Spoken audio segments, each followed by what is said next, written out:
When Ronaldo finally got his surgery, when it was over, there was a collective loosening that nobody acknowledged out loud, because we were men in a hospital ward, and that is not how such things are discussed. His bed sat empty for a day, which felt right. Then Mario walked in. He was about 35, tall and dark-haired in the specific way of a man who has a standing appointment to keep it that way. Slicked back, gleaming, not a strand out of negotiation. The suit was expensive in the manner of things that don't announce their price because they don't need to. The shoes were Ferragamo. On his wrist, a Rolex GMT Master. 3 gold rings were on the fingers that were visible, because the other hand, his right, was wrapped in a bandage so enormous it constituted its own gravitational field. It was the size of a boxing glove. It entered the room slightly before the rest of him and immediately raised questions. My first thought was the garbage disposal. It is always the garbage disposal with a hand that size. But a garbage disposal is a domestic injury, and this man did not read as someone who spent meaningful time near appliances. The suit ruled out manual explanations, not hedge clippers, not car repair, nothing that involved machinery and work clothes. This was a different category of person entirely. This was a man who had a garbage disposal and also had someone else's number to call when it malfunctioned. He settled into Ronaldo's bed and looked around the ward. At Robert's scaffolding, at bullshit in his corner regarding the new arrival with the narrow assessment of a man who sizes up everyone he meets, and something in his expression suggested he found the whole situation genuinely interesting rather than beneath him. This upgraded my opinion of him considerably. His name was Mario. Of course it was Mario, named after Mario Andretti, the racing driver, which tells you everything about his father's enthusiasms and the expectations projected onto this man before he could walk. His father owned a jewelry store in Beverly Hills, not a chain, but the real thing. A serious establishment where serious Los Angeles money came to spend itself on diamonds and rubies.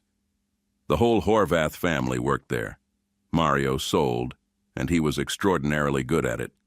He had the gift of making whoever stood across the counter feel like the most interesting person in the room, which in the jewelry business is not charm, but revenue.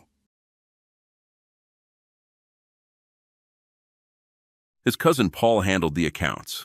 Paul was 40, balding in the apologetic way of men who have made peace with it, bespectacled, 40 pounds over his college weight, and possessed of a laugh that concluded with a small involuntary snort that had been the subject of significant comment over the years. Where Mario was the showroom floor, polished, magnetic, Paul was the infrastructure, the man in the back office who kept the numbers clean and the business solvent. Mario loved him completely and expressed this primarily by grabbing him in headlocks and delivering what he called a noogie to Paul's thinning head while informing him, with great affection, that he couldn't get laid with a fistful of 50s. Paul would snort laugh, straighten his glasses, and return to the accounts. They were, in the way of certain cousins, completely themselves only around each other. What Paul did on his own time was his business. What Paul did was party. The woman came in on a Tuesday morning. The jewelry was already out, pulled from the safe in the careful ritual Mario had performed hundreds of times. Each piece placed under the lights with the attention of a man who understood that the distance between a stone and the light hitting it was a variable worth controlling. The coffee was brewing. The morning had the texture of every other morning. She walked through the door in a tight sequin dress and 8-inch heels, a tall redhead carrying a Gucci bag, and she reorganized the room's attention without consulting the room first. Mario attached himself to her assistance with the focused enthusiasm of a man who considered this a primary job function. He did not notice, could not have been expected to notice, that she was conducting an inventory. Her eyes moved across the cases with a practiced casualness that was not casual at all. In her bag, positioned precisely, was a camera too small to find unless you knew where to look. She asked to see the Van Cleef and Arpels Marquise-cut diamond ring. Mario removed it with the ceremony such a stone deserved. She slid it on, tilted her hand to the light, and performed the familiar theater of a woman considering a serious purchase. What she was actually doing, in the space between one tilt of her hand and the next, was substituting the ring for a weighted replica she had carried in the Gucci bag.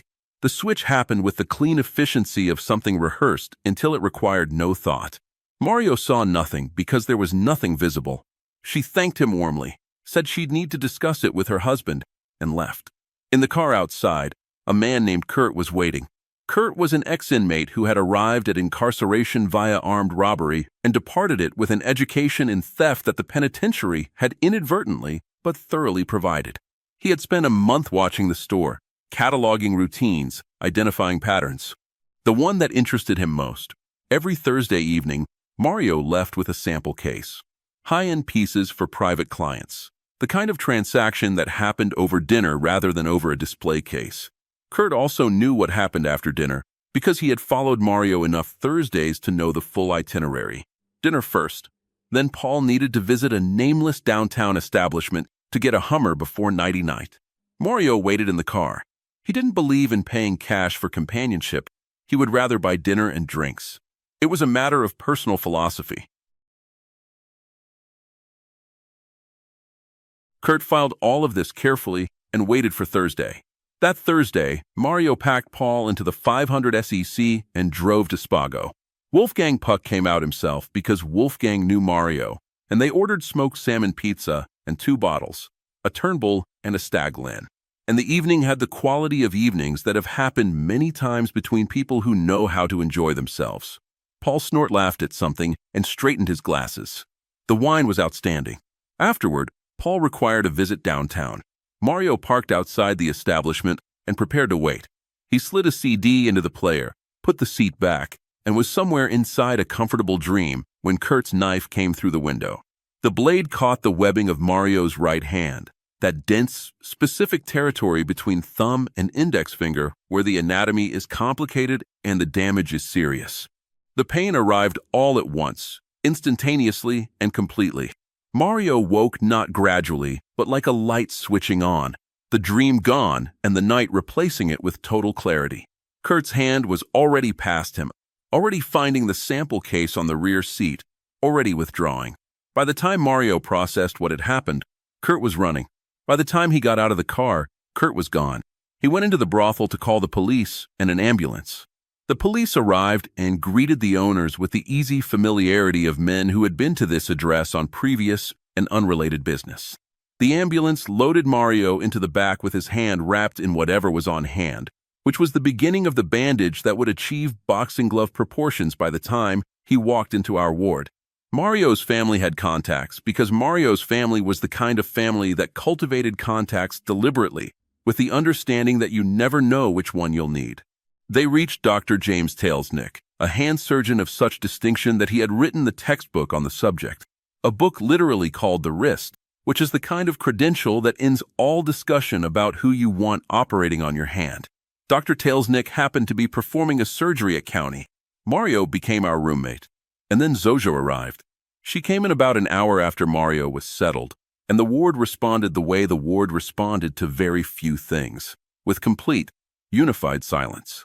She had brown hair and blue eyes and was put together in the manner of a woman who understands that appearance is a form of consideration for the people around her. But what silenced the room was not how she looked. It was what she did almost immediately upon arriving, which was to turn her attention to every person in that ward and treat them like someone worth talking to. She spoke to Robert.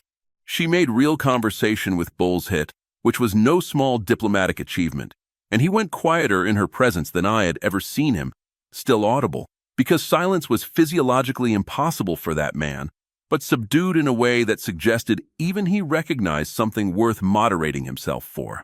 She looked around the ward, and she understood it. Not with pity. We would have felt pity, and it would have landed wrong, but with clear-eyed recognition. She saw what the room was and what the people in it had been through, and she made a quiet decision, and she left. 30 minutes later, she came back with donuts, cakes, and pastries in quantities suggesting she had found a bakery, explained the situation, and the bakery had responded with appropriate generosity. She distributed everything without ceremony, without making a moment, without requiring anything back. She simply brought something sweet into a room that had been running on hospital food and stubbornness, and she did it the way certain people do kind things, completely, without footnotes. Mario watched her from his bed, the enormous bandaged hand resting on the blanket, the Rolex still on his wrist. He was going to be all right. Dr. Tailsnick would handle the hand, and the hand would heal, and Mario would return to the store and the diamonds and the Thursday evenings at Spago with Paul. But first, he had two things to take care of: the Redhead and Kurt, in a ward full of men who had each been undone by a single catastrophic moment. Nobody in that room doubted he would find them both.